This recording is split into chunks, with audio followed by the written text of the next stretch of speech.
ಕನ್ನಡ ರಾಜ್ಯೋತ್ಸವ ನಮ್ಮ ಇತಿಹಾಸ, ಸಂಸ್ಕೃತಿ, ಅಸ್ಮಿತೆಯ ಸಂಕೇತ. ನಮ್ಮ ನಾಡಿನ ಹೆಮ್ಮೆಯ ಕನ್ನಡ ರಾಜ್ಯೋತ್ಸವ ಕನ್ನಡದ ಇತಿಹಾಸ, ಸಂಸ್ಕೃತಿ ಮತ್ತು ಅಸ್ಮಿತೆಯ ಸಂಕೇತದ ಜೊತೆಗೆ ಕನ್ನಡಿಗರ ಏಕತೆಯ ಶಕ್ತಿ ಎಂದು ರಾಜ್ಯದ ಕಾನೂನು, ನ್ಯಾಯ, ಮಾನವ ಹಕ್ಕುಗಳು, ಸಂಸದೀಯ ವ್ಯವಹಾರಗಳು, ಶಾಸನ ರಚನೆ ಮತ್ತು ಪ್ರವಾಸೋದ್ಯಮ ಸಚಿವರು ಹಾಗೂ ಗದಗ ಜಿಲ್ಲಾ ಉಸ್ತುವಾರಿ ಸಚಿವರು ಡಾ ಎಚ್.ಕೆ. ಪಾಟೀಲ ತಿಳಿಸಿದರು. ಶನಿವಾರ ಜಿಲ್ಲಾ ಕ್ರೀಡಾಂಗಣದಲ್ಲಿ ಜಿಲ್ಲಾಡಳಿತದಿಂದ ಜರುಗಿದ ಕನ್ನಡ ರಾಜ್ಯೋತ್ಸವ ಕಾರ್ಯಕ್ರಮದಲ್ಲಿ ಸಾರ್ವಜನಿಕ ಧ್ವಜಾರೋಹಣ ನೆರವೇರಿಸಿ ಅವರು ಮಾತನಾಡಿದರು. ಈ ಸಂದರ್ಭದಲ್ಲಿ ವಿಧಾನ ಪರಿಷತ್ ಸದಸ್ಯ ಎಸ್.ವಿ. ಸಂಕನೂರ, ರಾಜ್ಯ ವಿಕೇಂದ್ರೀಕರಣ ಯೋಜನೆ ಮತ್ತು ಅಭಿವೃದ್ಧಿ ಸಮಿತಿ ಉಪಾಧ್ಯಕ್ಷ ಟಿ.ಆರ್. ಪಾಟೀಲ, ನಗರಾಭಿವೃದ್ಧಿ ಪ್ರಾಧಿಕಾರದ ಅಧ್ಯಕ್ಷ ಅಕಬರಸಾಬ ಪಬರ್ಜಿ, ಜಿಲ್ಲಾ ಮಟ್ಟದ ಗ್ಯಾರಂಟಿ ಯೋಜನೆಗಳ ಅನುಷ್ಠಾನ ಪ್ರಾಧಿಕಾರದ ಅಧ್ಯಕ್ಷ ಬಿಬಿ ಅಸೂಟಿ, ತಾಲೂಕಾ ಅಧ್ಯಕ್ಷ ಅಶೋಕ್ ಮಂದಾಲಿ, ಸಿದ್ದು ಪಾಟೀಲ, ಜಿಲ್ಲಾಧಿಕಾರಿ ಸಿಎನ್ ಶ್ರೀಧರ್, ಜಿಲ್ಲಾ ಪೊಲೀಸ್ ವರಿಷ್ಠಾಧಿಕಾರಿ ರೋಹನ್ ಜಗದೀಶ್, ಅಪರ ಜಿಲ್ಲಾಧಿಕಾರಿ ಡಾ Durgesh K. R Gangappa N ಸೇರಿದಂತೆ ವಿವಿಧ ಇಲಾಖೆಗಳ ಅಧಿಕಾರಿಗಳು, ಜನಪ್ರತಿನಿಧಿಗಳು, ಗಣ್ಯರುಗಳು, ಸಾರ್ವಜನಿಕರು ಅಪಾರ ಸಂಖ್ಯೆಯಲ್ಲಿ ಶಾಲಾ ವಿದ್ಯಾರ್ಥಿಗಳು ಉಪಸ್ಥಿತರಿದ್ದರು.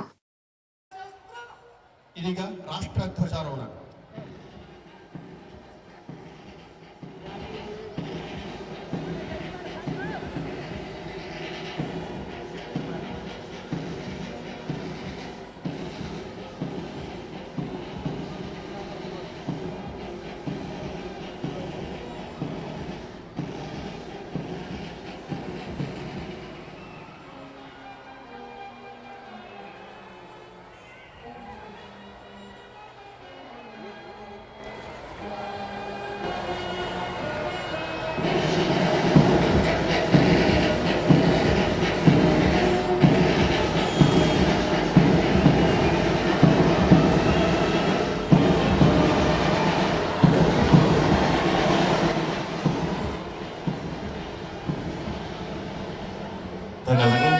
ದಯವಿಟ್ಟು ಎಲ್ಲರೂ ಭಾಗಿಯಾಗಬೇಕಾಗಿ ವಿನಂತಿ.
ಇದೀಗ ಪರೇಡ್ ಪರಿವೀಕ್ಷಣೆ ಸನ್ಮಾನ್ಯ ಡಾ ಎಚ್.ಕೆ. ಪಾಟೀಲ್ ಮಾನ್ಯ ಕಾನೂನು ನ್ಯಾಯ ಹಾಗೂ ಪರಿವೀಕ್ಷಣೆ.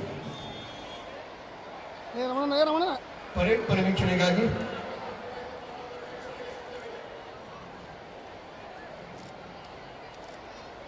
ಮಾನ್ಯ ಸಚಿವರಾದ ಡಾ ಎಚ್.ಕೆ. ಪಾಟೀಲ್ ಅವರು ಇದೀಗ ತೆರೆದ ಅಲಂಕೃತ ವಾಹನದಲ್ಲಿ ಪರೇಡ್ ಪರಿವೀಕ್ಷಣೆಯನ್ನ ಮಾಡಲಿಕ್ಕೆ ತೆರಳುತ್ತಾ ಇದ್ದಾರೆ. ದಯವಿಟ್ಟು ಅಲ್ಲೆಲ್ಲಿ ವಿದ್ಯಾರ್ಥಿಗಳು ನಿಂತಿದ್ದೀರಾ, ಎಚ್ ಬ್ಲಾಕ್ ಆ ಕಡೆ ಖಾಲಿ ಅದ, ಎಲ್ಲೆಲ್ಲಿ ನಿಂತಿದ್ದೀರಾ ಅಲ್ಲಿ ಕೂಡ ಅದ್ದೂರಿಯಾಗಿ ಗದಗ ಜಿಲ್ಲಾಡಳಿತ ಕರ್ನಾಟಕ ರಾಜ್ಯೋತ್ಸವ ಕಾರ್ಯಕ್ರಮವನ್ನು ಹಮ್ಮಿಕೊಳ್ಳಲಾಗಿದ್ದು, ಈಗ ಪರೇಡ್ ವೀಕ್ಷಣೆಗಾಗಿ ನಮ್ಮೆಲ್ಲರ ನೆಚ್ಚಿನ ನಾಯಕರು ಗದಗ ಜಿಲ್ಲೆಯ ಉತ್ಸವ ಸಚಿವರಂತ ಡಾಕ್ಟರ್ ಎಚ್.ಕೆ. ಪಾಟೀಲ್ ಅವರಿಂದ ಪರೇಡ್ ವೀಕ್ಷಣೆ ಕಾರ್ಯ ರಾಜ್ಯೋತ್ಸವದ ವಿಶಿಷ್ಟ ಪರೇಡ್ ಇದಕ್ಕೆ ಮಾರ್ಗದರ್ಶನ ಶ್ರೀ ರೋಹನ್ ಜಗದೀಶ್, ಮಾನ್ಯ ಪೊಲೀಸ್ ಅಧೀಕ್ಷಕರು ಗದಗ ಜಿಲ್ಲೆ ಗದಗ, ಮಾನ್ಯ Shri Vidyananda Nayak DSP.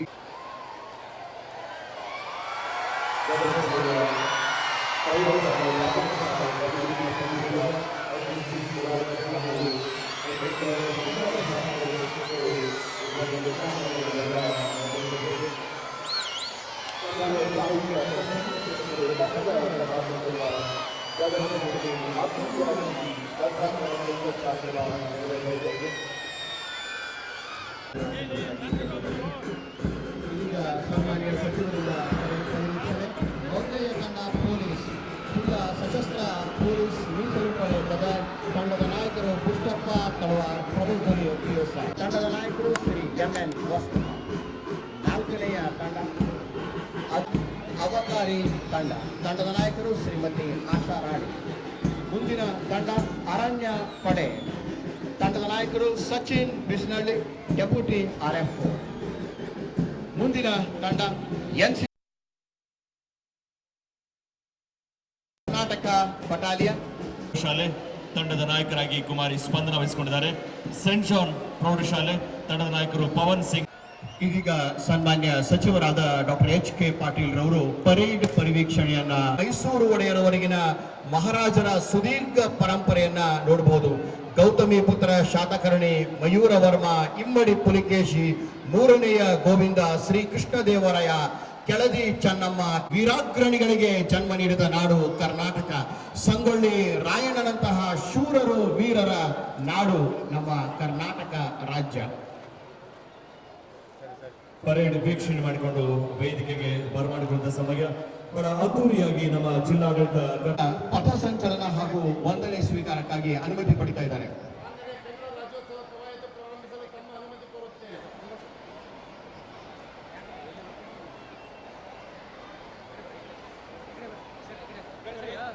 Parade commander Shri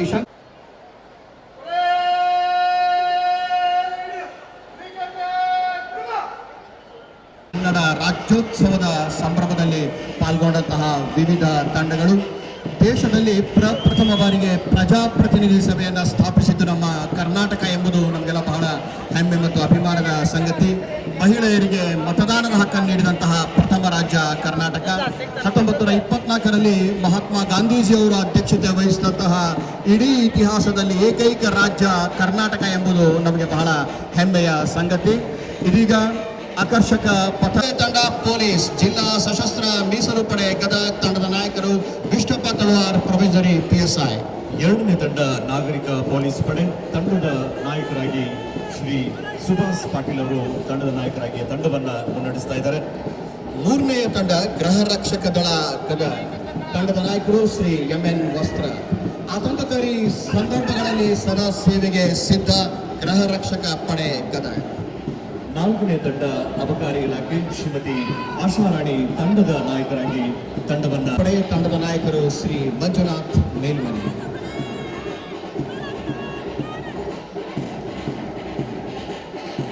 ಮುಂದಿನ ತಂಡ ಅರಣ್ಯ ಕೃಷ್ಣಾಣಿ, ಡೆಪ್ಯೂಟಿ RF. ಮುಂದಿನ ತಂಡ NCC senior boys 30 Karnataka battalion ತಂಡದ ನಾಯಕರಾಗಿ ಆಕಾಶ್ SK ಮುನ್ನಡೆಸ್ತಾ ಇದ್ದಾರೆ. ಬಾಲ್ಯದಲ್ಲಿಯೇ ಸೇವಾ ಚಟುವಟಿಕೆಗಳನ್ನು ಹಮ್ಮಿಕೊಳ್ಳಲು ಸ್ಫೂರ್ತಿಯನ್ನು ನೀಡುವಂತಹ ತಂಡ ಸೇವಾದಳ. ನಮ್ಮ ಕರ್ನಾಟಕದ ಹೆಮ್ಮೆಯ ನಾಯಕ ನಾಸು ಹರ್ಡೇಕರ್ ಅವರು ಸಂಸ್ಥಾಪನೆ ಮಾಡಿದಂತಹ ಸೇವಾದಳದ ತಂಡ SM ಕೃಷ್ಣ ಪ್ರೌಢಶಾಲೆ ಗದಗ ತಂಡದ ನಾಯಕರು ಕುಮಾರಿ ಆಯೇಷಾ. ಮುಂದಿನ ತಂಡ VDST ಗರ್ಲ್ಸ್ ಹೈಸ್ಕೂಲ್ ಇದರ ತಂಡ ಮುನ್ನಡೆಸ್ತಾ ಇದ್ದಾರೆ. ಮುಂದಿನ ತಂಡ ಸೇಂಟ್ ಜಾನ್ ಪ್ರಾಥಮಿಕ ಶಾಲೆ ಗದಗ ತಂಡದ ನಾಯಕರು ಪವನ್ ಒಡವಳ್ಳಿ. ಬಹಳ ವಿಶೇಷ ಮುಂದಿನ ತಂಡ ನಮ್ಮ ಮಾಜಿ ಸೈನಿಕರ ತಂಡ.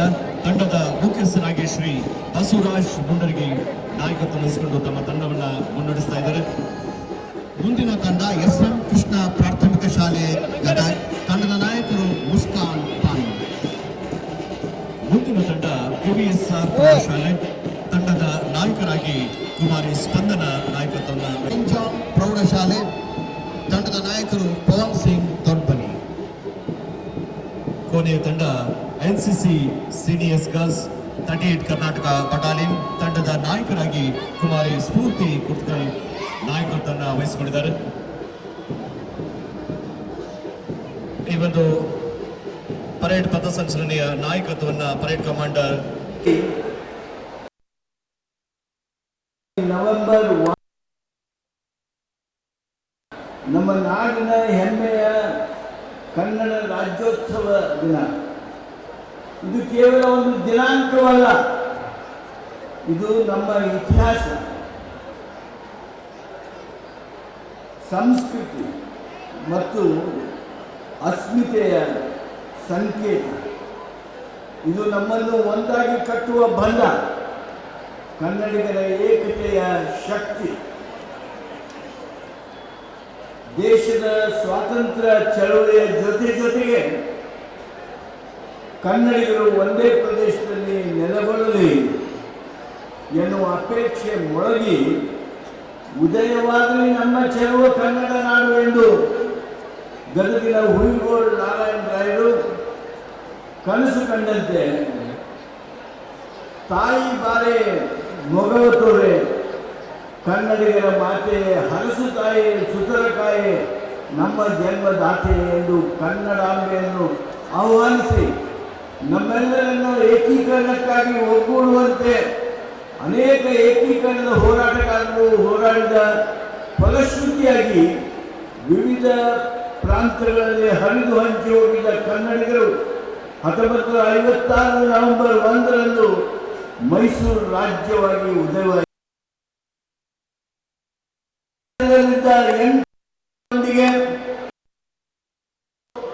ಮದ್ರಾಸ್, ಹೈದರಾಬಾದ್ ಹಾಗೂ ಬಾಂಬೆ ಕರ್ನಾಟಕ ಭಾಗಗಳಲ್ಲಿನ ಕನ್ನಡ ಭಾಷೆ ಮಾತನಾಡುತ್ತಿದ್ದ ಪ್ರದೇಶಗಳೆಲ್ಲ ಸೇರಿ ಮೈಸೂರು ಎಂದು ಏಕೀಕೃತ ರಾಜ್ಯ ಉದಯವಾಯಿತು. ಕರ್ನಾಟಕ ರಾಜ್ಯದ ಇತಿಹಾಸದಲ್ಲಿ ಕನ್ನಡ ಭಾಷಿಕರ ಏಕೀಕರಣ ಮತ್ತು ಕರ್ನಾಟಕ ನಾಮಕರಣ ಮಹೋತ್ಸವಗಳೆಂದು ಮಹತ್ತರ ಮೈಲುಗಲ್ಲುಗಳಾಗಿವೆ. ಇದಕ್ಕಾಗಿ ಕರ್ನಾಟಕ ಕುಲಪುರೋಹಿತ ಉಜ್ವಲ ಕರ್ನಾಟಕ ಯೋಧ ಶಾಂತವೇರಿ ಗೋಪಾಲ್ ಗೌಡರು, ಉಗ್ರ ಕನ್ನಡಾಭಿಮಾನಿ ಆನಂದಾಳಪ್ಪ ದೊಡ್ಡಮೇಟಿಯವರು, ಕರ್ನಾಟಕದ ಕರ್ಮವೀರ ದಿವಾಕರ್ ರಂಗನಾಥರು, ಕನ್ನಡಿಗ ಕೆಚ್ಚೆದೆಯ ಕನ್ನಡಿಗ ಕೆಂಗಲ್ ಹನುಮಂತಯ್ಯ, ಕರ್ನಾಟಕ ನಾಮಕರಣದ ಅದ್ವೈತ KH ಪಾಟೀಲ್ರಂಥ ಹಲವಾರು ಕನ್ನಡಾಭಿಮಾನಿಗಳು ಹೊಂದಿದ ಮಹನೀಯರ ಪರಿಶ್ರಮದ ಫಲವಾಗಿ ಇಂದಿನ ಕರ್ನಾಟಕ ಉಚ್ಛ್ರಾಯ ಸ್ಥಿತಿಗೆ ಕಾರಣವಾಗಿದೆ. ಸ್ವಾತಂತ್ರ್ಯ ನಂತರ ಮೈಸೂರು ರಾಜ್ಯವು ಏಕೀಕರಣವಾದರೂ ಕರ್ನಾಟಕ ಎಂಬ ಹೆಸರು ನಾಮಕರಣವಾಗಲಿ ಎನ್ನುವ ಕೂಗು ಗದಗ ಸೇರಿದಂತೆ ಹಲವೆಡೆ ಪಸರಿಸಿತು. ಕರ್ನಾಟಕ ನಾಮಕರಣವಾಗಲು ಹಲವಾರು ಘಟನಾವಳಿಗಳು ಜರುಗಿದವು. ಇದಕ್ಕೆ ಪೂರಕವಾಗಿ ಗದಗಿನ ಕಾಟನ್ ಸೇಲ್ ಸೊಸೈಟಿಯ ಆವರಣದಲ್ಲಿ ದಿನಾಂಕ 27, 28 ಮತ್ತು 29 ಡಿಸೆಂಬರ್ 1961 ಅವತ್ತು ಜರುಗಿದ 43ನೇ ಅಖಿಲ ಭಾರತ ಕನ್ನಡ ಸಾಹಿತ್ಯ ಸಮ್ಮೇಳನದ ಸರ್ವಾಧ್ಯಕ್ಷರಾದ KG ಕುಂದನಗಾರರು ಮತ್ತು ಸ್ವಾಗತ ಸಮಿತಿಯ ಅಧ್ಯಕ್ಷರಾದ KH ಪಾಟೀಲ್ರು ಅವರ ಆಶಯ ಪ್ರಯತ್ನದಂತೆ ಮೈಸೂರು ರಾಜ್ಯಕ್ಕೆ ಕರ್ನಾಟಕ ರಾಜ್ಯವೆಂದು ನಾಮಕರಣವಾಗಲಿ ಎಂದು ಸಮ್ಮೇಳನದಲ್ಲಿ ಸರ್ವಾನುಮತದಿಂದ ನಿರ್ಣಯ ಕೈಗೊಳ್ಳಲಾಯಿತು. ವಿಧಾನಸಭೆಯಲ್ಲಿ ಮಾನ್ಯ ಮುಖ್ಯಮಂತ್ರಿಗಳಾದ ದೇವರಾಜ ಅರಸು, ವಿಧಾನ ಪರಿಷತ್ತಿನಲ್ಲಿ ಮಾನ್ಯ ಕೃಷಿ ಸಚಿವರಾದ KH ಪಾಟೀಲರು ರಾಜ್ಯಕ್ಕೆ ಕರ್ನಾಟಕ ಎಂದು ನಾಮಕರಣ ಮಾಡುವ ಠರಾವು ಮಂಡಿಸಿದರು. ಸರ್ವಾನುಮತದಿಂದ ಠರಾವು ಪಾಸಾಗಿ 1973 ನವೆಂಬರ್ 1ರಂದು ಮೈಸೂರು ರಾಜ್ಯಕ್ಕೆ ಕರ್ನಾಟಕ ಎಂದು ನಾಮಕರಣವಾಯಿತು. ಕರ್ನಾಟಕ ನಾಮಕರಣ ಸಂಭ್ರಮಾಚರಣೆಯಲ್ಲಿ ಗದಗಿನಲ್ಲಿ 1973 ನವೆಂಬರ್ 2, 3ರಂದು ಹಂಪಿಯ ವಿರೂಪಾಕ್ಷೇಶ್ವರ ದೇವಾಲಯದಲ್ಲಿ ಪ್ರಜ್ವಲಿಸಿದ ಕನ್ನಡ ಜ್ಯೋತಿಯನ್ನು ಗದಗಿನ ವೀರನಾರಾಯಣ ದೇವಸ್ಥಾನದಲ್ಲಿ ಸ್ವೀಕರಿಸಿದ ಮುಖ್ಯಮಂತ್ರಿ ದೇವರಾಜ ಅರಸ್, ಮೈಸೂರಿನ ಅರಸರಾದ ಜಯಚಾಮರಾಜೇಂದ್ರ ಒಡೆಯರ್, ಅರಣ್ಯ ಮತ್ತು ಕೃಷಿ ಸಚಿವರಾದ ಕೆ.ಎಚ್. ಪಾಟೀಲ್ ಹಾಗೂ ಪೌರಾಡಳಿತ ಸಚಿವರಾದ ಡಿ.ಕೆ. ನಾಯ್ಕರ್, ಕನ್ನಡ ಮತ್ತು ಸಂಸ್ಕೃತಿ ಸಚಿವರಾದ ದೇವೇಂದ್ರಪ್ಪ ಗಾಳಪ್ಪ ಮತ್ತು ಸಾವಿರಾರು ಕನ್ನಡ ಅಭಿಮಾನಿಗಳು ವೀರನಾರಾಯಣ ದೇವಸ್ಥಾನದಿಂದ ಕಾಟನ್ ಸೇಲ್ ಸೊಸೈಟಿವರೆಗೆ ಅಪಾರ ಕನ್ನಡಾಭಿಮಾನಿಗಳ ಹರ್ಷೋದ್ಗಾರ ಮಧ್ಯೆ ಮೆರವಣಿಗೆಯ ಮೂಲಕ ಕಾಟನ್ ಸೇಲ್ ಸೊಸೈಟಿಯ ಆವರಣದಲ್ಲಿ ಐತಿಹಾಸಿಕ ಸಭೆ ನಡೆಸಿ ಕರ್ನಾಟಕ ನಾಮಕರಣ ಮಹೋತ್ಸವವನ್ನು ಸಂಭ್ರಮಿಸಿದ್ದು ಕರ್ನಾಟಕ ಇತಿಹಾಸದಲ್ಲಿ ಅವಿಸ್ಮರಣೀಯ. 1973 ನವೆಂಬರ್ 1, 2, 3 ಜರುಗಿದ ಕರ್ನಾಟಕ ನಾಮಕರಣ ಮಹೋತ್ಸವದ ಘಟನೆಗಳನ್ನು ಮರುಸೃಷ್ಟಿಸಿ ಕರ್ನಾಟಕ ಸಂಭ್ರಮ 50ರ ಸಂಭ್ರಮಾಚರಣೆಯನ್ನು ತಮ್ಮೆಲ್ಲರಿಗೆ ತಿಳಿದಂತೆ 2023 ನವೆಂಬರ್ 1, 2 ಮತ್ತು 3ರಂದು 3 ದಿನಗಳ ಕಾಲ ಕಾಟನ್ ಸೇಲ್ ಸೊಸೈಟಿಯ ಆವರಣದಲ್ಲಿ ಗತವೈಭವ ಮರುಕಳಿಸುವ ಐತಿಹಾಸಿಕ ಕಾರ್ಯಕ್ರಮಕ್ಕೆ ತಾವೆಲ್ಲ ಸಾಕ್ಷಿಯಾಗಿದ್ದು ನಾಡಿನ ಮುಖ್ಯಮಂತ್ರಿಗಳಾದ ಸಿದ್ದರಾಮಯ್ಯನವರು, ಉಪಮುಖ್ಯಮಂತ್ರಿಗಳಾದ ಡಿ.ಕೆ. ಶಿವಕುಮಾರ್ ಅವರು, ಕರ್ನಾಟಕ ವಿಧಾನಸಭೆ ಅಧ್ಯಕ್ಷರಾದ ಯು.ಟಿ. ಖಾದರ್ ಅವರು, ವಿಧಾನ ಪರಿಷತ್ನ ಅಧ್ಯಕ್ಷರಾದ ಮಾನ್ಯ ಬಸವರಾಜ ಹೊರಟ್ಟಿ ಅವರು, ಸಚಿವರು 20ಕ್ಕೂ ಹೆಚ್ಚು ಸಚಿವರು ಹಾಗೂ ಲಕ್ಷ ಕನ್ನಡಾಭಿಮಾನಿಗಳು ಕರ್ನಾಟಕ ಸಂಭ್ರಮ 50ರ ಐತಿಹಾಸಿಕ ಕಾರ್ಯಕ್ರಮದಲ್ಲಿ ಪಾಲ್ಗೊಂಡು ಕರ್ನಾಟಕ ನಾಮಕರಣ ಮಹೋತ್ಸವ ಇತಿಹಾಸವನ್ನು ಮೆಲುಕು ಹಾಕಿದರು. ನಮ್ಮ ಅಭಿಮಾನ ಅಕ್ಕರೆಗಳ ಬಗ್ಗೆ ಮನಸ್ಸನ್ನು ಶೋಧಿಸಿಕೊಳ್ಳಬೇಕಾದ ಸನ್ನಿವೇಶವೂ ಹೌದು. ಕನ್ನಡ ನಾಡು ನುಡಿಗಳ ಉಚ್ಛ್ರಾಯ ದುಡಿದ ಅನೇಕ ಹಿರಿಯ ಚೇತನರು ಕೃತಜ್ಞತೆಯಿಂದ ಸ್ಮರಿಸಿಕೊಂಡು ಅವರು ಹಾಕಿಕೊಟ್ಟ ಸಾರ್ಥಕ ಪಥದಲ್ಲಿ ಅಡಿಯಿಡುತ್ತಾ ನಮ್ಮ ಪಾಲಿನ ಸೇವೆಯನ್ನು ನಾಡುಗಳಿಗೆ ಸಮರ್ಪಿಸುವುದು ನಮ್ಮೆಲ್ಲರ ಕರ್ತವ್ಯ. ಕನ್ನಡ ಭಾಷೆ ಎಷ್ಟೊಂದು ಪ್ರಾಚೀನವಾದುದು ಎಂಬುದಕ್ಕೆ ಶಾಸನಗಳು ದಾಖಲೆಗಳಿಂದ ತಿಳಿದು ಬರುವಂತೆ ಪ್ರಾಕೃತವನ್ನು ಹೊರತುಪಡಿಸಿದರೆ ದಕ್ಷಿಣ ಭಾರತದ ಪ್ರಾಚೀನ ಭಾಷೆ ಎಂದರೆ ಕನ್ನಡವೇ ಎಂದು ವಿಮರ್ಶಕ ಮೇಧಾವಿ ಪ್ರೀತ್ ಅವರು ಹೇಳಿದ್ದಾರೆ. ನಮ್ಮ ಕನ್ನಡ ನಾಡು ಹಲವು ಜನಾಂಗಗಳು, ಸಂಸ್ಕೃತಿಗಳು, ಧರ್ಮಗಳು, ಪಂಥಗಳು ಒಂದಾಗಿ ಬದುಕುತ್ತಿರುವ ಸೌಹಾರ್ದದ ನೆಲ. ಈ ನಾಡಿನ ಹೃದಯದಲ್ಲಿ ಸಮಾನತೆ, ಸಹಭಾವ, ಸಹಬಾಳ್ವೆ, ಭ್ರಾತೃತ್ವ ಭಾವನೆ ತುಂಬಿದೆ. ಶರಣರ ವಚನ, ದಾಸರ ಭಕ್ತಿಗೀತೆಗಳಿಂದ, ದರ ಬೇಂದ್ರೆ, ಕುವೆಂಪು, ವಿಶ್ವಮಾನವ ಸಂದೇಶದಿಂದ ನಮ್ಮ ನಾಡು ಒಂದು ವಿಶಾಲ ಚಿಂತನೆಯ ಬೀಡಾಗಿದೆ. ಕರ್ನಾಟಕಕ್ಕೆ ಹೆಸರು ಬದಲಾವಣೆ ಆಯಿತು. ಹೆಸರಾಯಿತು ಕರ್ನಾಟಕ, ಉಸಿರಾಗಲಿ ಕನ್ನಡ ಎನ್ನುವ ಚಂಬರಕಿನ ಕವಿ ಚನ್ನವೀರ ಕಣವಿಯವರ ಈ ಮಾತಿನ ಸ್ಫೂರ್ತಿಯಿಂದ ಕನ್ನಡ ನಾಡು, ಕನ್ನಡಿಗರು ಎಲ್ಲ ಕ್ಷೇತ್ರದಲ್ಲಿಯೂ ಅಪರಿಮಿತ ಸಾಧನೆ ಗೈದಿದ್ದಾರೆ. ಗ್ರಾಮೀಣ ಪ್ರದೇಶದ ಜನರು ಕನ್ನಡ ಭಾಷೆ ಕುರಿತು ಹೊಂದಿರುವ ಅಭಿಮಾನ ನಗರ ಪ್ರದೇಶದ ಜನರಲ್ಲಿಯೂ ಮೂಡಬೇಕಾಗಿದೆ ಮತ್ತು ಹೊರಗಿನಿಂದ ಬಂದು ನಮ್ಮ ಪ್ರದೇಶದಲ್ಲಿ ಬದುಕು ಕಟ್ಟಿಕೊಂಡಿರುವ ಅಧಿಕಾರಿಗಳನ್ನೊಳಗೊಂಡಂತೆ ಎಲ್ಲರೂ ಕನ್ನಡ ಕಲಿಯಬೇಕಾಗಿದೆ. ಕನ್ನಡ ಸಾಹಿತ್ಯ ಬಹುಸಂಸ್ಕೃತಿಗಳ ಸುಗಮವಾಗಿರುವಂತೆ, ಸಂಗಮವಾಗಿರುವಂತೆ ಬಹುತ್ವ ಮಹತ್ವವೂ ಆಗಿದೆ. ಇಂಥ ಮಂಥನದ ಪರಿಣಾಮವಾಗಿ ಮೂಡಿರುವ ನವನೀತವೇ ರಸವೇ ಜೀವನ, ವಿರಸವೇ ಮರಣ, ಸಮರಸವೇ ಜೀವನ. ರಸವೇ ಜನನ, ವಿರಸವೇ ಮರಣ, ಸಮರಸವೇ ಜೀವನ. ಹೀಗೆ ಸಾಮರಸ್ಯ ಬಹುತ್ವ ಕನ್ನಡ ನಾಡಿನ ಅರ್ಥಾತ್ ಸಾಹಿತ್ಯದ ಜೀವ ಜಲ. ಈ ಕನ್ನಡ ನಾಡು ಕಲೆ, ಸಾಹಿತ್ಯ, ಸಂಸ್ಕೃತಿ, ಶಿಕ್ಷಣ ಹಾಗೂ ಸಂಗೀತ ಕ್ಷೇತ್ರದ ಬೀಡು. ಇದಕ್ಕೆ ಗದಗ ಜಿಲ್ಲೆಯ ಕೊಡುಗೆ ಅಪಾರವಾಗಿದೆ. ಗದಗಿನ ವೀರನಾರಾಯಣ, ತ್ರಿಕುಟೇಶ್ವರ ದೇವಾಲಯಗಳು, ಲಕ್ಕುಂಡಿ ಜಿನಾಲಯಗಳು, ಡಂಬರದ ದೊಡ್ಡಬಸವೇಶ್ವರ ದೇವಾಲಯ, ಸೂರ್ಯ ಜೋಡು ಕಳಸದ ದೇವಾಲಯ, ದಾನ ಚಿಂತಾಮಣಿ ಹತ್ತುಮಬ್ಬೆ ಸ್ಮಾರಕಗಳ ಶಿಲ್ಪಕಲೆ ಮೈಮನಗಳನ್ನು ಮುದುಗೊಳಿಸುತ್ತಿರುವ ಲಕ್ಕುಂಡಿ ಮತ್ತು ಭಾರತ ರತ್ನ ಸಂಗೀತ ಸಾಮ್ರಾಟ ಪಂಡಿತ್ ಭೀಮಸೇನ್ ಜೋಶಿ, ಪಂಡಿತ್ ಪುಟ್ಟರಾಜ್ ಗವಾಯಿಗಳು ಅವರ ಆಶ್ರಮ ಸಂಗೀತ ನಿನಾದ ನಮ್ಮಲ್ಲಿ ಧನ್ಯತಾ ಭಾವವನ್ನು ಜಾಗೃತಗೊಳಿಸುತ್ತದೆ. ಗದಗಿನ ಕೀರ್ತಿಯನ್ನು ರಾಷ್ಟ್ರ ಮಟ್ಟಕ್ಕೇರಿಸಿದ, ಶ್ರೀಮಂತಗೊಳಿಸಿದ 1ನೇ ನಾಗವರ್ಮ, ಗದಗಿನ ಕೀರ್ತಿಯನ್ನು ರಾಷ್ಟ್ರ ಮಟ್ಟಕ್ಕೇರಿಸಿದವರು, ಸಾಹಿತ್ಯ ಕ್ಷೇತ್ರದಲ್ಲಿ ನಮ್ಮನ್ನು ಮುಂಚೂಣಿಯಲ್ಲಿ ತಂದಿರುವವರು 1ನೇ ನಾಗವರ್ಮ, ಶಾಸನ ಕವಿ ಮಲ್ಲ, ದುರ್ಗಸಿಂಹ, ನಯಸೇನ, ಚಾಮರಸ, ಕುಮಾರವ್ಯಾಸ, ಶ್ರೀಧರಾಚಾರ್ಯ, ಆದಯ್ಯ, ಬಾಲಲೀಲಾ ಮಹಾಂತ ಶಿವಯೋಗಿಗಳು, ಕನ್ನಡ ಕುಲಪುರೋಹಿತರಾದ ಆಲೂರು ವೆಂಕಟರಾಯರು, ಕುಯಿಗೋಳ್ ನಾರಾಯಣ ರಾಯರು, ಹಿಂದೂಸ್ತಾನಿ ಗಾಯಕ ಭಾರತ ರತ್ನ ಪುರಸ್ಕೃತ ಭೀಮಸೇನ್ ಜೋಶಿ, ಸಂಗೀತ ದಿಗ್ಗಜ ಪಂಚಾಕ್ಷರಿ ಗವಾಯಿಗಳು, ವಿಕಲಚೇತರ ಬಾಳಿನ ಬೆಳಕಾದ ಪುಟ್ಟರಾಜ್ ಗವಾಯಿಗಳು, ಶಾಂತ ಕವಿಗಳು G V. Joshi, Mevundi Mallari, Shriram Lamshri Muguli, S S. Busnurmath, N K. Kulkarni,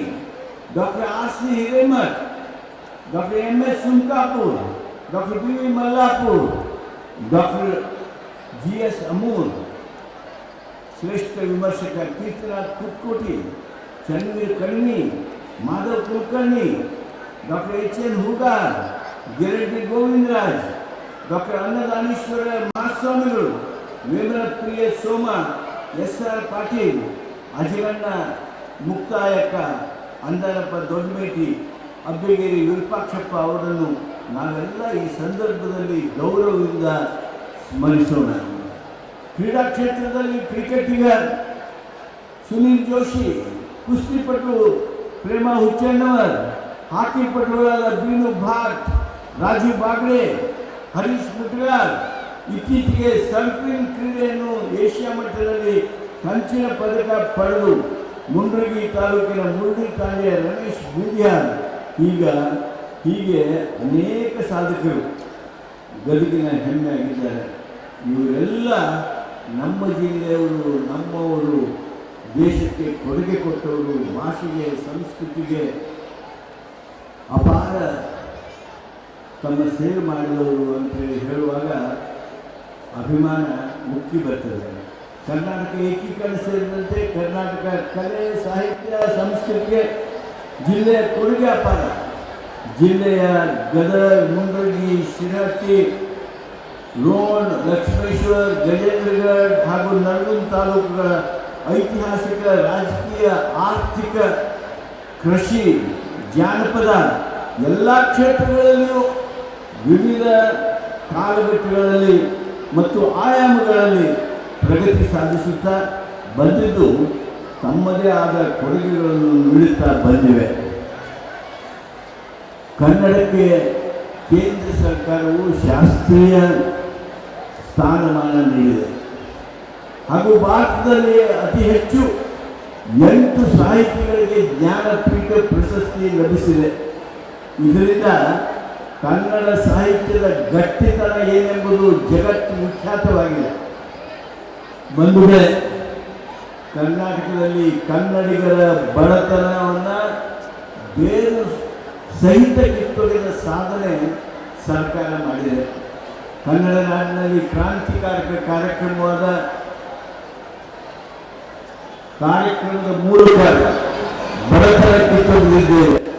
Kannada ನಾಡಿನಲ್ಲಿ ಗ್ಯಾರಂಟಿ ಯೋಜನೆಗಳ ಅನುಷ್ಠಾನದ ಮೂಲಕ ಪ್ರತಿ ಕುಟುಂಬಕ್ಕೆ ಪ್ರತಿ ತಿಂಗಳು ಸರಾಸರಿ 5,000 ರೂಪಾಯಿಗಳ ಆದಾಯ ಹೆಚ್ಚಿಸಿ ನಾಡಿನ ಬಡತನವನ್ನು ಬೇರು ಸಹಿತ ಕಿತ್ತೊಗೆದಿದ್ದೇವೆ ಎಂದು ಹೇಳಲು ಅಭಿಮಾನವೆನಿಸುತ್ತದೆ. ಕ್ರಾಂತಿಕಾರಕ ಈ ಯೋಜನೆಗಳು ನಮ್ಮ ಜಿಲ್ಲೆಯಲ್ಲಿ ಸಂಪೂರ್ಣವಾಗಿ ಯಶಸ್ವಿಯಾಗಿವೆ. 100ಕ್ಕೆ 99.5 100ಕ್ಕೆ 99.5ರಷ್ಟು ಜನರಿಗೆ ಈ ಯೋಜನೆಗಳು ಜಿಲ್ಲೆಯಲ್ಲಿ ಅರ್ಹರಿಗೆ ತಲುಪಿವೆ ಎಂದು ಹೇಳಲು ಹರ್ಷವೆನಿಸುತ್ತದೆ. ಶಕ್ತಿ ಯೋಜನೆ ಇರಲಿ, ಅನ್ನಭಾಗ್ಯ ಯೋಜನೆ ಇರಲಿ, ಗೃಹಜ್ಯೋತಿ ಯೋಜನೆ ಇರಲಿ, ಗೃಹಲಕ್ಷ್ಮಿ ಯೋಜನೆ ಇರಲಿ, ಗೃಹಿಣಿ ಯೋಜನೆ ಇರಲಿ, ಈ ಎಲ್ಲ ಯೋಜನೆಗಳ ಮುಖಾಂತರ ಬಹುದೊಡ್ಡ ಸಾಮಾಜಿಕ ಬದಲಾವಣೆಯನ್ನು, ಆರ್ಥಿಕ ಬದಲಾವಣೆಯನ್ನು, ಬಡವರ ಬದುಕಿನಲ್ಲಿ ನಗುವನ್ನು ಮೂಡಿಸಿದ್ದೇವೆ. ಇದು ಸರ್ಕಾರದ ಬಹುದೊಡ್ಡ ಸಾಧನೆ. ಉತ್ತರ ಕರ್ನಾಟಕದ ಅತ್ಯಂತ ಮಹತ್ವದ ಯೋಜನೆ ಕೃಷ್ಣಾ ಮೇಲ್ದಂಡೆ ಯೋಜನೆ ಪೂರ್ಣಗೊಳಿಸಲು ಸರ್ಕಾರ ಸಂಕಲ್ಪ ಮಾಡಿದೆ. ಉತ್ತರ ಕರ್ನಾಟಕದ ಬಹುಮಹತ್ವದ ಯೋಜನೆಯಾದ ಕೃಷ್ಣಾ ಮೇಲ್ದಂಡೆ 3 ಯೋಜನೆ ಪೂರ್ಣಗೊಳಿಸಲು ರೈತರಿಗೆ 13ರಿಂದ 14 ಲಕ್ಷ ಎಕರೆ ನೀರಾವರಿ ಒದಗಿಸುವ ಯೋಜನೆ ಪೂರ್ಣಗೊಳಿಸಲು ಸರ್ಕಾರ ಸಂಕಲ್ಪ ಮಾಡಿದೆ ಹಾಗೂ ಆ ದಿಸೆಯಲ್ಲಿ ದೃಢವಾದ ಹೆಜ್ಜೆಯನ್ನು ಇರಿಸಿದೆ. 1,30,000 ಎಕರೆ ಭೂಮಿಯನ್ನು 1,30,000 ಎಕರೆ ಭೂಮಿಯನ್ನು ರೈತರಿಂದ ಒಡಂಬಡಿಕೆ ಮೂಲಕ ಪಡೆದುಕೊಂಡು 1 ಎಕರೆ ನೀರಾವರಿ ಭೂಮಿಗೆ ಪರಿಹಾರವಾಗಿ 40 ಲಕ್ಷ ರೂಪಾಯಿ ನೀಡಲು ಸರ್ಕಾರ ನಿರ್ಣಯಿಸಿದೆ. ರೈತರ ವಿಶೇಷ ಮೆಚ್ಚುಗೆಗೆ ಪಾತ್ರವಾಗಿದೆ. ಹೈದರಾಬಾದ್ ಕರ್ನಾಟಕ 371 ಜೆ ಅನುಕೂಲತೆಯಿಂದ ಎಲ್ಲ ಕ್ಷೇತ್ರದಲ್ಲೂ ಗಣನೀಯ ಅಭಿವೃದ್ಧಿ ಹೊಂದ್ತಾ ಇದೆ. ನಮ್ಮ ಲಕ್ಕುಂಡಿ ಪಾರಂಪರಿಕ ಪ್ರದೇಶ ಅಭಿವೃದ್ಧಿಗಾಗಿ ಸರ್ಕಾರ ದೃಢ ಹೆಜ್ಜೆಯನ್ನು ಇರಿಸಿದೆ. ಚಾಲುಕ್ಯ ಸಾಮ್ರಾಜ್ಯದ ರಾಜಧಾನಿಯಾಗಿದ್ದ ಹಾಗೂ ಕನ್ನಡ ಸಾಹಿತ್ಯ ಪೋಷಿಕೆಯಾಗಿದ್ದ ದಾನ ಚಿಂತಾಮಣಿ ಅತ್ತಿಮೊಬ್ಬೆಯವರ ಸ್ಥಳವಾದ ಗದಗ ಜಿಲ್ಲೆ ಲಕ್ಕುಂಡಿ ಗ್ರಾಮವು ಐತಿಹಾಸಿಕ ಪಾರಂಪರಿಕ ಪ್ರದೇಶವಾಗಿದ್ದು, ಈ ಪಾರಂಪರಿಕ ಗ್ರಾಮದಲ್ಲಿರುವ ಸ್ಮಾರಕಗಳು, ದೇವಾಲಯಗಳು, ಬಾವಿಗಳು, ಶಾಸನಗಳು ಸಂರಕ್ಷಣೆಗಾಗಿ ಲಕ್ಕುಂಡಿ ಪಾರಂಪರಿಕ ಪ್ರದೇಶ ಅಭಿವೃದ್ಧಿ ಪ್ರಾಧಿಕಾರವನ್ನು ಸ್ಥಾಪಿಸಲಾಗಿದೆ. ಈ ಪ್ರಾಧಿಕಾರದ ಮುಖಾಂತರ ಹಲವು ಕಾರ್ಯಕ್ರಮಗಳನ್ನು ಅನುಷ್ಠಾನಗೊಳಿಸಲಾಗುತ್ತದೆ. ಗದಗ ಜಿಲ್ಲೆಯ ಲಕ್ಕುಂಡಿ ಮತ್ತು ಇತರೆ ಸ್ಥಳಗಳಲ್ಲಿರುವ ಕಲ್ಯಾಣ ಚಾಲುಕ್ಯರ ಸ್ಮಾರಕ ಸಮೂಹವನ್ನು ವಿಶ್ವ ಪರಂಪರೆ ಪಟ್ಟಿಗೆ ಸೇರ್ಪಡೆಗೆ, ವರ್ಲ್ಡ್ ಹೆರಿಟೇಜ್ ಸೈಟ್ ಪಟ್ಟಿಗೆ ಸೇರ್ಪಡೆಗೆ ನಾಮನಿರ್ದೇಶನ ಪ್ರಸ್ತಾವನೆಯನ್ನು ಸಿದ್ಧಪಡಿಸುತ್ತಿದ್ದು, ಲಕ್ಕುಂಡಿಯನ್ನು ಯುನೆಸ್ಕೋ ಪಟ್ಟಿಗೆ ಸೇರಿಸಲು ಕಾರ್ಯಕ್ರಮ ರೂಪಿಸಲಾಗುತ್ತಿದೆ. ಕಳೆದ ವರ್ಷ ನವೆಂಬರ್ 22ರಿಂದ 24ರವರೆಗೆ ಲಕ್ಕುಂಡಿ ಪಾರಂಪರಿಕ ಪ್ರದೇಶ ಅಭಿವೃದ್ಧಿ ಪ್ರಾಧಿಕಾರದ ಜೊತೆಗೆ ಜಿಲ್ಲಾಡಳಿತ, ಜಿಲ್ಲಾ ಪಂಚಾಯತ್, ಪೊಲೀಸ್ ಇಲಾಖೆ, ಪುರಾತತ್ವ ವಸ್ತು ಸಂಗ್ರಹಾಲಯಗಳು ಮತ್ತು ಪರಂಪರೆ ಇಲಾಖೆ ಹಾಗೂ ಇತರೆ ಎಲ್ಲ ಇಲಾಖೆಗಳ ಸಹಯೋಗದಿಂದ 10 ತಂಡಗಳೊಂದಿಗೆ ಲಕ್ಕುಂಡಿ ಹಾಗೂ ಆ ಪ್ರದೇಶದಲ್ಲಿ ಪ್ರಾಚ್ಯಾವಶೇಷ ಅನ್ವೇಷಣೆ ಕಾರ್ಯಕ್ರಮವನ್ನು ಹಮ್ಮಿಕೊಳ್ಳಲಾಗಿತ್ತು. ಈ ಅನ್ವೇಷಣೆಯಲ್ಲಿ 1500ಕ್ಕೂ ಹೆಚ್ಚು ಶಿಲ್ಪ ಕಲೆಗಳು, ಶಾಸನಗಳು, ಮೂರ್ತಿಗಳು, ನಾಣ್ಯಗಳು ದೊರಕಿವೆ.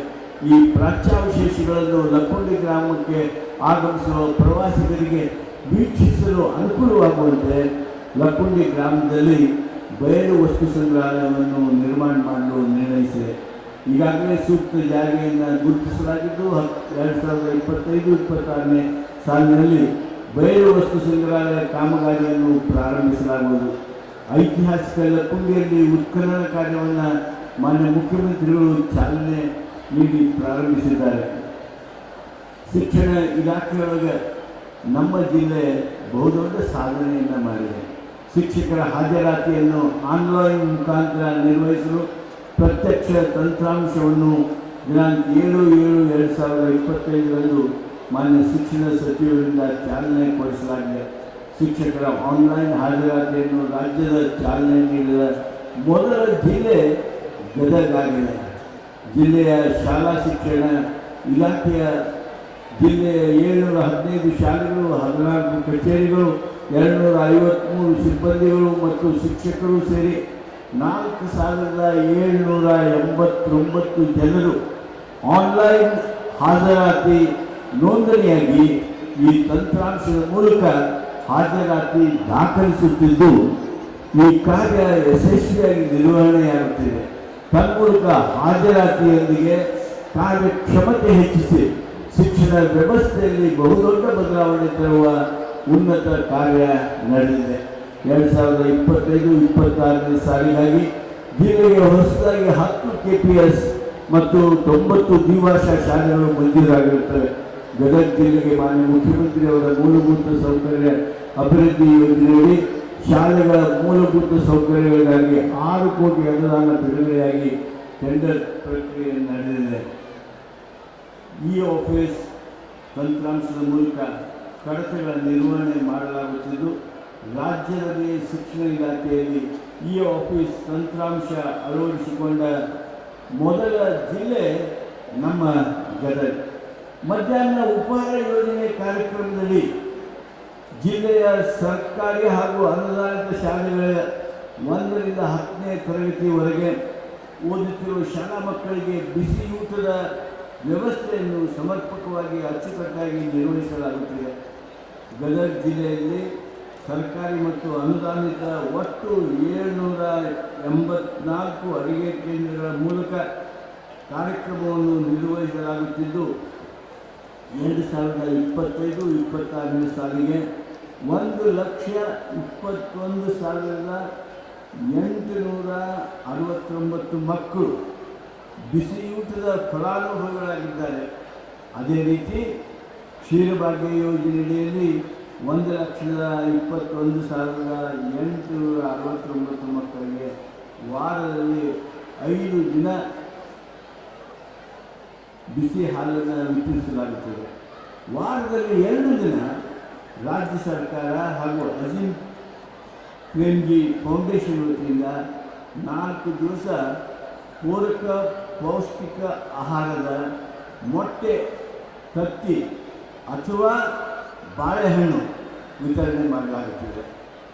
ನಮ್ಮ ಗದಗ ಜಿಲ್ಲೆಯ ನಗರಾಭಿವೃದ್ಧಿ ಕೋಶ ಗದಗ ಬೆಟಗೇರಿ ನಗರಸಭೆಯ ವ್ಯಾಪ್ತಿಯ ಬಡವರು ಹಾಗೂ ಬಡ ಮಕ್ಕಳಿಗೆ ಅತ್ಯುತ್ತಮ ಸೌಲಭ್ಯ ನೀಡುವ ಗುರಿಯನ್ನು ಹೊಂದಿ ಇಂದಿರಾವನ ನಿರ್ಮಾಣ ಮಾಡಿ ಅದರಲ್ಲಿ ಸುಂದರವಾದ ಉದ್ಯಾನವನ, ಮಕ್ಕಳ ಮನೋರಂಜನೆಗಾಗಿ ಕ್ರೀಡಾ ಉಪಕರಣಗಳನ್ನು ಅಳವಡಿಸಿ ವಯೋವೃದ್ಧರಿಗೂ ವಿಶ್ರಾಂತಿಗಾಗಿ ಸ್ಥಳಾವಕಾಶ ಕಲ್ಪಿಸಿದ್ದು, ಅತ್ಯುತ್ತಮ ಸೌಲಭ್ಯ ಕಲ್ಪಿಸಿದ್ದನ್ನು ಮಾನ್ಯ ಮುಖ್ಯಮಂತ್ರಿಗಳು ಭೇಟಿ ನೀಡಿ ಪ್ರಶಂಸೆ ವ್ಯಕ್ತಪಡಿಸಿರುವುದು ನಮ್ಮೆಲ್ಲರಿಗೆ ಹೆಮ್ಮೆಯ ಸಂಗತಿ.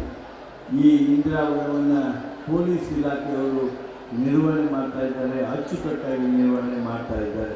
ರೈತರ, ಶ್ರಮಜೀವಿಗಳ, ಬಡವರ ಹಸಿವನ್ನು ನೀಗಿಸಲು ಗದಗಿನ ಬಸ್ ನಿಲ್ದಾಣ ಸೇರಿದಂತೆ ರೋಡ್ ಲಕ್ಷ್ಮೇಶ್ವರ ಪಟ್ಟಣ ಸೇರಿದಂತೆ 10 ಕಡೆಗಳಲ್ಲಿ ಇಂದಿರಾ ಕ್ಯಾಂಟೀನ್ ಪ್ರಾರಂಭಿಸಲಾಗಿದೆ. ಪ್ರಭುವಿನೆಡೆಗೆ ಪ್ರಭುತ್ವ ಕಾರ್ಯಕ್ರಮ ಭಾರತೀಯ ಆಡಳಿತ ವ್ಯವಸ್ಥೆಯಲ್ಲಿ ನ್ಯಾಯದ ಗಂಟೆ ಕಲ್ಪನೆ ಬಹುಕಾಲದಿಂದ ಇದ್ದದ್ದು. ಅದೇ ಮಾದರಿಯಲ್ಲಿ ಪ್ರಭುವಿನೆಡೆಗೆ ಪ್ರಭುತ್ವ ಎಂಬ ಯೋಜನೆಯ ವಿನೂತನ ಪ್ರಯೋಗವನ್ನು ಜಿಲ್ಲಾಡಳಿತ ವತಿಯಿಂದ ಪ್ರಾರಂಭಿಸಲಾಗಿದೆ. ಈ ಪ್ರಯೋಗ ನಾಗರಿಕರು ತಮ್ಮ ದೂರನ್ನು ಆಡಳಿತಕ್ಕೆ ಕ್ಷಣಾರ್ಧದಲ್ಲಿ ತಲುಪಿಸುವ ಹಾಗೂ ನೀಡಿದ ದೂರು ಸಂಬಂಧಿಸಿದವರಿಗೆ ತ್ವರಿತವಾಗಿ ತಲುಪಿ ಪರಿಹಾರಕ್ಕೆ ದಾರಿ ಮಾಡುವ ಆಡಳಿತ ಕ್ಷೇತ್ರದಲ್ಲಿ ಕ್ರಾಂತಿಕಾರಕ ಬದಲಾವಣೆಗೂ ಕಾರಣವಾಗಿರುವ ಈ ಪ್ರಯೋಗ ರಾಷ್ಟ್ರದಲ್ಲಿಯೇ ಪ್ರಥಮವಾಗಿದೆ. ಥರ್ಡ್ ಐ ಕಾನೂನು ವ್ಯವಸ್ಥೆ, ಅಪರಾಧ ತಡೆಗಟ್ಟುವಿಕೆ ಮತ್ತು ಸಂಚಾರ ಸುರಕ್ಷತೆಗಾಗಿ ಕಟ್ಟುನಿಟ್ಟಾಗಿ ನಿರ್ವಹಿಸಲು ಥರ್ಡ್ ಐ ಯೋಜನೆಯನ್ನು 150 ಲಕ್ಷ ರೂಪಾಯಿಗಳ ವೆಚ್ಚದಲ್ಲಿ ಅನುಷ್ಠಾನಗೊಳಿಸಲಾಗಿದೆ. ಥರ್ಡ್ ಐ ಪ್ರಾರಂಭವಾದಾಗಿನಿಂದ ಸುಲಿಗೆ, ಕಳ್ಳತನ, ಮನೆಗಳ್ಳತನ, ಗಲಭೆ, ರಸ್ತೆ ಅಪಘಾತಗಳು ಮುಂತಾದ ಪ್ರಕರಣಗಳು ಪತ್ತೆ ಮಾಡುವಲ್ಲಿ ಮೊದಲಿಗಿಂತ ಅಧಿಕವಾಗಿ ಹಾಗೂ ಅಪರಾಧ ಪ್ರಕರಣಗಳನ್ನು ಗಣನೀಯವಾಗಿ ಕಡಿಮೆಯಾಗಿ ಥರ್ಡ್ ಐನ ಅನುಷ್ಠಾನದಿಂದ ಸಾರ್ವಜನಿಕರಲ್ಲಿ ಭಯಮುಕ್ತ ವಾತಾವರಣ ನಿರ್ಮಾಣಕ್ಕೆ ಕಾರಣವಾಗಿದೆ. ಸಾರ್ವಜನಿಕರ ಸುರಕ್ಷಿತ ಚಾಲನೆಯಿಂದಾಗಿ ಅಪಘಾತಗಳ ಸಂಖ್ಯೆ ಇಳಿಮುಖವಾಗಿದೆ. ಬಿಂಕನಕಟ್ಟೆಯಲ್ಲಿ ಇರುವ ಝೂ ಅನ್ನು ವಿಸ್ತರಣೆ ಕಾರ್ಯಕ್ರಮವನ್ನು ಸರ್ಕಾರ ಹಾಕಿಕೊಂಡಿದೆ.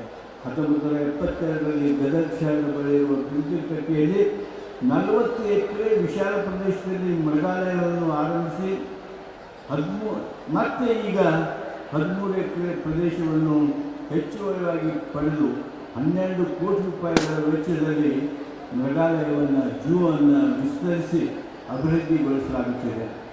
ಅಲ್ಪಸಂಖ್ಯಾತರ ಕಲ್ಯಾಣ ಇಲಾಖೆಯೊಳಗೆ 2025-26ನೇ ಸಾಲಿನಲ್ಲಿ ಹೊಸದಾಗಿ ಗದಗ ಜಿಲ್ಲೆಯ ನರಗುಂದ ಪಟ್ಟಣದಲ್ಲಿ ಒಂದು ಮೆಟ್ರಿಕ್ ನಂತರದ ಬಾಲಕರ ವಸತಿ ನಿಲಯ ಪ್ರಾರಂಭಿಸಲಾಗಿದೆ.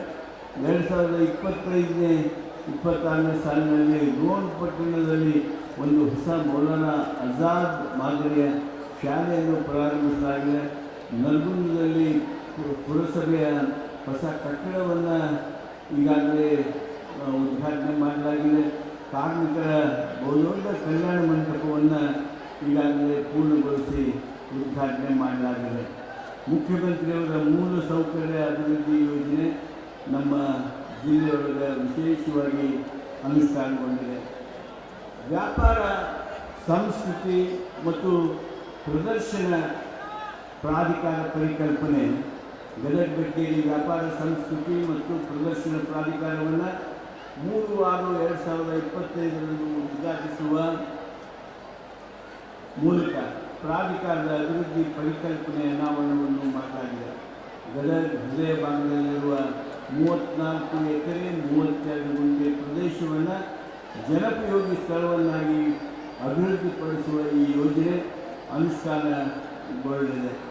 ಕಪ್ಪತ್ತಗುಡ್ಡ ಇನ್ನು ವನ್ಯಜೀವಿ ಅಭಯಾರಣ್ಯ ಇಡೀ ಏಷ್ಯಾ ಖಂಡದಲ್ಲಿ ಪರಿಶುದ್ಧ ಗಾಳಿ ನೀಡುವ ಉತ್ತರ ಕರ್ನಾಟಕ ಸಹ್ಯಾದ್ರಿ ಎಂದೇ ಪ್ರಖ್ಯಾತಿಯಾಗಿರುವ ಕಪ್ಪತ್ತಗುಡ್ಡವನ್ನು ಕರ್ನಾಟಕ ಸರ್ಕಾರ ವನ್ಯಜೀವಿ ಅಭಯಾರಣ್ಯ ಎಂದು ಘೋಷಿಸಲಾಗಿದೆ. ಕಪ್ಪತ್ತಗುಡ್ಡದಲ್ಲಿ ಪರಿಸರ ಪ್ರವಾಸೋದ್ಯಮ ಶಿಬಿರ ಸ್ಥಾಪನೆಗೆ 7 ಕೋಟಿ ರೂಪಾಯಿ ಅನುದಾನ ಒದಗಿಸುವ ಮೂಲಕ ಕಾಮಗಾರಿ ಆರಂಭಿಸಲಾಗಿದೆ. ಕಪ್ಪತ್ತಗುಡ್ಡ ಅರಣ್ಯ ಪ್ರದೇಶದಲ್ಲಿ ಅಂದಾಜು 850 ಲಕ್ಷ ರೂಪಾಯಿಗಳ ಜಂಗಲ್ ಲಾಡ್ಜ್ ಮತ್ತು ರಿಸಾರ್ಟ್ ನಿರ್ಮಿಸಲು ಕ್ರಮ ವಹಿಸಿದೆ. ಬಂಧುಗಳೇ, ಕ್ರೀಡಾ ಕ್ಷೇತ್ರದಲ್ಲಿ ಗದಗ ಬೆಟಗೇರಿ ನಗರದ KH ಪಾಟೀಲ್ ಜಿಲ್ಲಾ ಕ್ರೀಡಾಂಗಣ, ಈ ಕ್ರೀಡಾಂಗಣದಲ್ಲಿ ಫುಟ್ಬಾಲ್ ಟರ್ಫ್ ಮೈದಾನ ನಿರ್ಮಾಣ ಕಾಮಗಾರಿ ಇನ್ನೇನು ಪ್ರಾರಂಭವಾಗಿದೆ. ಗದಗ ಬೆಟಗೇರಿ ನಗರದ ಜಿಲ್ಲಾ ಕ್ರೀಡಾಂಗಣದಲ್ಲಿ ಫ್ಲಡ್ ಲೈಟ್ ಮತ್ತು ವಿವಿಧ ಅಭಿವೃದ್ಧಿ ಕಾಮಗಾರಿಗಳು ಈಗಾಗಲೇ ಟೆಂಡರ್ ಹಂತದಲ್ಲಿವೆ. ಗದಗ ಜಿಲ್ಲಾ ಒಳಾಂಗಣ ಕ್ರೀಡಾಂಗಣದಲ್ಲಿ ವುಡನ್ ಫ್ಲೋರಿಂಗ್ ಲೈಟಿಂಗ್ ಹಾಗೂ ವಿವಿಧ ಅಭಿವೃದ್ಧಿ ಕಾಮಗಾರಿ ಈಗಾಗಲೇ ಕೈಗೊಳ್ಳಲಾಗಿದೆ. ಗದಗ ತಾಲೂಕಿನ ಮುರುಗುಂದ ಪಟ್ಟಣದಲ್ಲಿ ಈಜುಗಳ ನಿರ್ಮಾಣ ಕಾಮಗಾರಿಗಳ ಅನುಷ್ಠಾನಕ್ಕೆ ಈಗಾಗಲೇ ಸೂಕ್ತವಾಗಿರ್ತಕ್ಕಂಥ ಅನುದಾನ ನೀಡಲಾಗಿದೆ. ಒಟ್ಟು 9 ಕೋಟಿ ರೂಪಾಯಿಗಳ ಮೌಲ್ಯದಿಂದ ಕ್ರೀಡಾ ಕ್ಷೇತ್ರದಲ್ಲಿ ವ್ಯವಸ್ಥೆಗಳನ್ನು ನೀಡಲಾಗ್ತಾಯಿದೆ. ಬಿಂಕನಕಟ್ಟೆ ಝೂ ಬಳಿ ಅರಣ್ಯ ಇಲಾಖೆಯ ನೇತೃತ್ವದಲ್ಲಿ ಆರ್ಚರಿ ಅಂಕಣ, ಬಿಲ್ಲುಬಾಣ ಕ್ರೀಡೆ ಹಾಗೂ ಪಿಕಲ್ ಬಾಲ್ ಆಟಗಳ ಸೌಲಭ್ಯವನ್ನು ಸೃಷ್ಟಿಸಲಾಗಿದ್ದು, ಇದೇ 3ನೇ ತಾರೀಕಿನಂದು ಅವುಗಳನ್ನು ಪ್ರಾರಂಭಿಸಲಾಗ್ತಾಯಿದೆ. 2025-26ನೇ ಸಾಲಿನ ಜಿಲ್ಲೆಯಲ್ಲಿ ಯುವ ಸಬಲೀಕರಣ ಮತ್ತು ಕ್ರೀಡಾ ಇಲಾಖೆಯ ವತಿಯಿಂದ ಮಹಿಳಾ ವಸತಿ ನಿರ್ಮಾಣಕ್ಕೆ 2.5 ಕೋಟಿ ರೂಪಾಯಿಯನ್ನು, ರೋಣ ತಾಲೂಕು ಕ್ರೀಡಾಂಗಣದಲ್ಲಿ ಈಜುಗಳ ನಿರ್ಮಾಣ ಕಾಮಗಾರಿಗೆ 2 ಕೋಟಿ ರೂಪಾಯಿಗಳನ್ನು, ಗಜೇಂದ್ರಗಢದಲ್ಲಿ ನೂತನ ತಾಲೂಕು ಕ್ರೀಡಾಂಗಣದಲ್ಲಿ 2 ಕೋಟಿ ರೂಪಾಯಿ ವೆಚ್ಚದಲ್ಲಿ ನಿರ್ಮಾಣ ಮಾಡಲಾಗ್ತಾಯಿದೆ. ಇಂದು ನಮ್ಮ ರಾಜ್ಯವು ಶಿಕ್ಷಣದಲ್ಲಿ, ತಂತ್ರಜ್ಞಾನದಲ್ಲಿ, ಕೃಷಿಯಲ್ಲಿ, ಉದ್ದಿಮೆಯಲ್ಲಿ, ಕಲಾ ಸಂಸ್ಕೃತಿಯಲ್ಲಿ ಮುಂಚೂಣಿಯಲ್ಲಿದೆ. ಈ ಪ್ರಗತಿಯ ಜೊತೆಗೆ ನಮ್ಮ ಕನ್ನಡ ಭಾಷೆ ಸಮೃದ್ಧವಾಗಿದೆ ಎಂದು ನಾವು ಕೈಕಟ್ಟಿ ಕುಳಿತುಕೊಳ್ಳಬಾರದು. ಏಕೆಂದರೆ ಇಂಗ್ಲೀಷ್ ಸೇರಿದಂತೆ ಕೆಲವು ಭಾಷೆಗಳ ಅತಿಯಾದ ದಾಳಿ ಕನ್ನಡದ ಮೇಲಾಗುತ್ತಿದೆ. ಅಷ್ಟೇ ಅಲ್ಲದೆ ಇಂದಿನ ಆಧುನಿಕ ಶಿಕ್ಷಣದಿಂದ ಕನ್ನಡ ಕಲಿಕೆಯ ಬಗ್ಗೆ ಯುವಜನತೆಯಲ್ಲಿ ಮತ್ತು ವಿಶೇಷವಾಗಿ ಮಕ್ಕಳಲ್ಲಿ ಆಸಕ್ತಿ ಹೆಚ್ಚಿಸಲು ನಾವು ಪಾಲಕರು ಮತ್ತು ಶಿಕ್ಷಕರು ಒಟ್ಟಾಗಿ ಪ್ರಯತ್ನಿಸಬೇಕು. ಕನ್ನಡವನ್ನು ಕಾಪಾಡುವುದು, ಬೆಳೆಸುವುದು ನಮ್ಮ ಪ್ರತಿಯೊಬ್ಬ ಕನ್ನಡಿಗನ ಕರ್ತವ್ಯ. ಪಶ್ಚಿಮದಲ್ಲಿ ಸಾಲು ಸಾಲು ಪರ್ವತ ಶ್ರೇಣಿ ಕನ್ನಡ ತಾಯಿ ಭುವನೇಶ್ವರಿಯ ತೋರಣದಂತೆ ಕಂಗೊಳಿಸುತ್ತಾ 7 ನದಿ ಕಣಿವೆಗಳಿಂದ ಆಶೀರ್ವದಿತ ತನ್ನ ಮಣ್ಣಿನ ಅಪಾರ ಖನಿಜ ಸಂಪತ್ತನ್ನು ಹೊಂದಿ ಕನ್ನಡ ನಾಡನ್ನು ಸಮೃದ್ಧಿಗೊಳಿಸಿ ಕನ್ನಡಿಗರನ್ನು, ಕನ್ನಡ ಭಾಷೆಯನ್ನು, ಕನ್ನಡ ಸಂಸ್ಕೃತಿಯನ್ನು ಅತ್ಯಂತ ಶ್ರೀಮಂತಗೊಳಿಸಿದ ನಮ್ಮ ವಸುಂಧರೆ ಸರ್ವಾಂಗ ಸುಂದರೆ ಕನ್ನಡ ತಾಯಿ ಭುವನೇಶ್ವರಿ ಎಲ್ಲೆಲ್ಲಿಯೂ ಕನ್ನಡದ ಕಂಪು ಸೂಸುವುದು, ಅಲ್ಲಲ್ಲಿ ಕರ್ಣ ಚಾಚುವಂತೆ ಕನ್ನಡಿಗರ ಮೇಲೆ ಅಪಾರವಾದ ನಿರೀಕ್ಷೆ ಹೊಂದಿದ್ದಾರೆ. ಕನ್ನಡ ನಾಡು ಸಮೃದ್ಧವಾಗಲಿ, ಕನ್ನಡ ಭಾಷೆ ವಿಶ್ವದ ನಾನಾ ಮೂಲೆಗಳಲ್ಲಿ ಕಂಗೊಳಿಸಲಿ, ಕನ್ನಡಿಗರ ಜೀವನ ಸುಖ ಶಾಂತಿಯುತವಾಗಿರಲಿ, ಕನ್ನಡ ನಾಡು ಸರ್ವ ಜನಾಂಗದ ಶಾಂತಿಯ ತೋಟವಾಗಲಿ, ಚೆಲುವ ಕನ್ನಡ ನಾಡಿನ ಕನಸು ನನಸಾಗಲಿ. ಇದೇ ನನ್ನ ಅಂತರಾಳದ ಹಾರೈಕೆ. ನಮ್ಮ ಒಗ್ಗಟ್ಟಿನಿಂದ, ಜನಪರ ನಿಲುವುಗಳಿಂದ, ಸೂಕ್ತ ಶ್ರಮದಿಂದ, ಪ್ರಗತಿ ಮಾರ್ಗದ ನಂಬಿಕೆಯಿಂದ ಕರ್ನಾಟಕವು ವಿಶ್ವಕ್ಕೆ ಮಾದರಿ ರಾಜ್ಯವಾಗಲಿ ಎಂಬುದಾಗಿ ಮತ್ತೊಮ್ಮೆ ಹಾರೈಸುತ್ತಾ ತಮ್ಮೆಲ್ಲರಿಗೆ ಈ ಕನ್ನಡ ರಾಜ್ಯೋತ್ಸವದ 70ನೇ ಕನ್ನಡ ರಾಜ್ಯೋತ್ಸವದ ಶುಭಾಶಯಗಳನ್ನು ಕೋರ್ತಾ ನನ್ನ ಮಾತನ್ನು ಪೂರ್ಣಗೊಳಿಸ್ತೇನೆ. ಜೈ ಹಿಂದ್, ಜೈ ಹಿಂದ್, ಜೈ ಕರ್ನಾಟಕ, ಜೈ ಕರ್ನಾಟಕ. ಕಾರ್ಯಕ್ರಮ ನಡೆಯುತ್ತಾ ಇದೆ. ತಾವೆಲ್ಲರೂ ದಯವಿಟ್ಟು ಪಾಲ್ಗೊಳ್ಳಬೇಕು ಅಂತ ವಿನಂತಿ ಮಾಡ್ಕೊತಾ ಇದೀವಿ. ಕರ್ನಾಟಕ ನಾಮಕರಣದ ಹೆಮ್ಮೆಯ ನೆಲ ಗದಗಿನಲ್ಲಿ ನಾಮಕರಣ ಸಂಭ್ರಮ ಅತ್ಯಂತ ವಿಜೃಂಭಣೆಯಿಂದ ಜರುಗಿತು. ಕಳೆದ 3 ವರ್ಷಗಳಿಂದ ಗದಗಿನಲ್ಲಿ ಸಂಭ್ರಮದ ಸಂಗೀತದ ಕಾರ್ಯಕ್ರಮಗಳನ್ನು ಅದರ ಸವಿ ನೆನಪಿಗಾಗಿ ಆಯೋಜನೆ ಮಾಡ್ತಾ ಬಂದಿದ್ದಾರೆ. ಬಂಧುಗಳೇ, ದಿನ 3ರಂದು ಕರ್ನಾಟಕ ನಾಮಕರಣ ಸಂಭ್ರಮದ ಗದಗ ಜಿಲ್ಲೆಯ ಜನತೆಗಾಗಿ ಸನ್ಮಾನ್ಯ ಸಚಿವರಾದ ಡಾಕ್ಟರ್ H.K. ಪಾಟೀಲ್ ಸರ್ ಅವರು ಆಯೋಜನೆ ಮಾಡಿದ್ದಾರೆ. ಇಲಾಖೆ ಲಕ್ಕುಂಡಿ ಪಾರಂಪರಿಕ ಪ್ರದೇಶ ಅಭಿವೃದ್ಧಿ ಪ್ರಾಧಿಕಾರ ವತಿಯಿಂದ ಸಂಭ್ರಮದ ಸಂಗೀತ ಕಾರ್ಯಕ್ರಮ. ನಾಡಿನ ವಿಶಿಷ್ಟ ಕಲಾವಿದರಾದಂತಹ ಯುವ ಪ್ರತಿಭೆ ಸಾಧ್ವಿನಿ ಕೊಪ್ಪ, ಪ್ರಸಿದ್ಧ ಸರಿಗಮಪ ಗಾಯಕಿ ಡಾಕ್ಟರ್ ಶ್ರೀರಾಮ್ ನಾಡುನುಡಿ ಕುರಿತಾಗಿ ಸಾಧ್ವಿನಿ ಕೊಪ್ಪ ಮತ್ತು ರಾಮ್ ಕೌಸರ್ ಪಾಲ್ಗೊಳ್ತಾ ಇದ್ದಾರೆ. ದಯವಿಟ್ಟು ತಾವೆಲ್ಲರೂ ಈ ಕಾರ್ಯಕ್ರಮಕ್ಕೆ ಆಗಮಿಸಿ ಶೋಭೆ ತರಬೇಕಾಗಿ ವಿನಂತಿ. ಮುಂದಿನ ಸನ್ಮಾನಕ್ಕೆ ವೇದಿಕೆಗೆ ಕ್ರೀಡಾ ವಸತಿ ಶಾಲೆಯ ವಿದ್ಯಾರ್ಥಿನಿ ಭಾಗ್ಯ ಕುಬೇರಪ್ಪ ಮೇಲ್ಮನೆ, ಶ್ರೀ ವೀರೇಶ್ ಯಲ್ಲಪ್ಪ ಕ್ರೀಡಾ ವಸತಿ ನಿಲಯ ಗದಗ, ಶಿವಾನಂದ್ ಯಲ್ಲಪ್ಪ ನಮ್ಮ ಇದಾದ ನಂತರ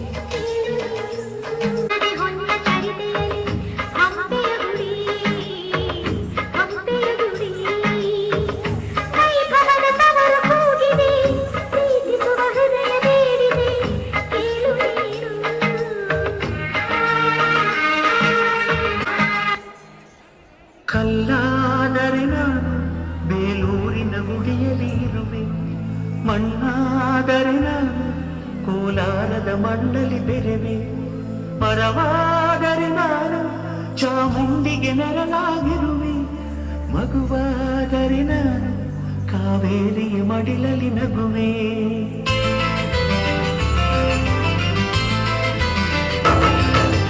ಕಲ್ಲಾದರೆ ನಾನು ಬೇಲೂರಿನ ಕೋಲಾರದ ಮಣ್ಣಲ್ಲಿ ಬೆರೆವೆ, ಮರವಾದರೆ ನಾನು ಚಾಮುಂಡಿಗೆ ನೆರಳಾಗಿರುವೆ, ಮಗುವಾದರೆ ನಾನು ಕಾವೇರಿಯ ಮಡಿಲಲ್ಲಿ ನಗುವೆ.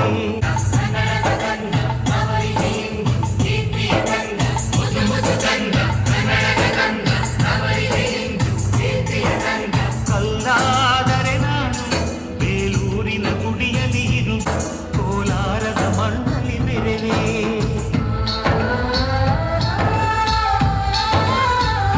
ಆದರೆ ಹಿಂದಿಯೇತರ ರಾಜ್ಯಗಳಲ್ಲಿ ಸಮಸ್ಯೆಯಾಗುವುದೆಂದು ಹಲವಾರು ರಾಜ್ಯಗಳು ವಿರೋಧ ವ್ಯಕ್ತಪಡಿಸಿವೆ.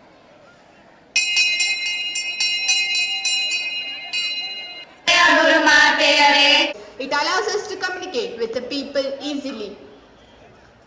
ಗುರುಮಾತೆ, ನೀವು ಹೇಳಿದ್ದು ನಮ್ಗೇನು ಅರ್ಥವಾಗಲಿಲ್ಲ. If you don't know English, what about your future? How will you manage your further education? It is compulsory to communicate in English only.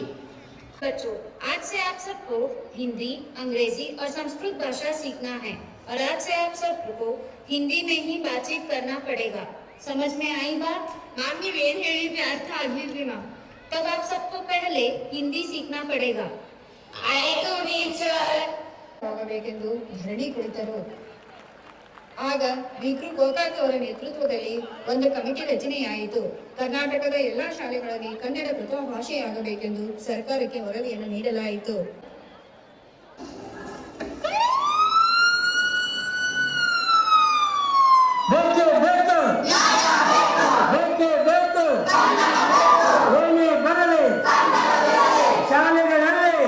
Sir, ನಾವೆಷ್ಟೇ ಹೇಳಿದ್ರು ಇವರು ಕೇಳ್ತಾ ಇಲ್ಲ ಸರ್.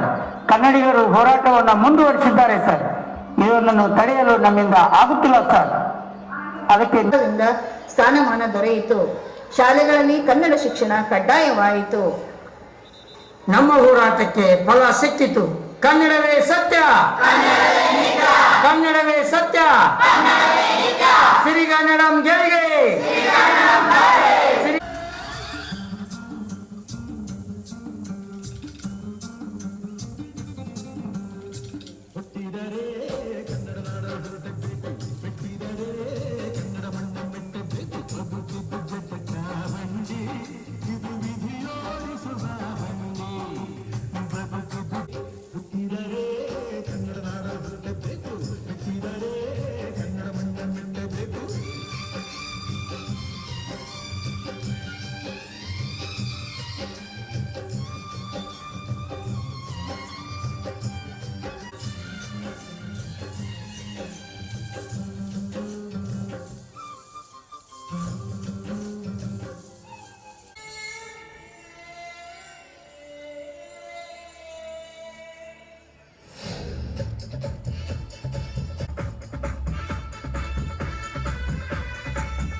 ಬರಲಿ ಬಂಧುಗಳೇ, ಜೋರಾದ ಚಪ್ಪಾಳೆ ನಮ್ಮ ಗದಗದ KLE CBSE ಎಲ್ಲ ಗೌರವಾನ್ವಿತ ಪುಟ್ಟಾಣಿ ಮಕ್ಕಳಿಗೆ ನೃತ್ಯವನ್ನ ನಿರ್ದೇಶನ ಮಾಡಿದಂತ ನೃತ್ಯ ನಿರ್ದೇಶಕರಿಗೆ ಧನ್ಯವಾದ ಹೇಳ್ತಾ, ದಯವಿಟ್ಟು ಟ್ಯಾಬ್ಲೋ ಫಲಿತಾಂಶವನ್ನ ನೀಡಿಲ್ಲ, ಅದಕ್ಕೆ ಸಂಬಂಧಪಟ್ಟಂತಾಗಿ ಕೇಳ್ಕೊತಾ ಇದ್ದೀನಿ.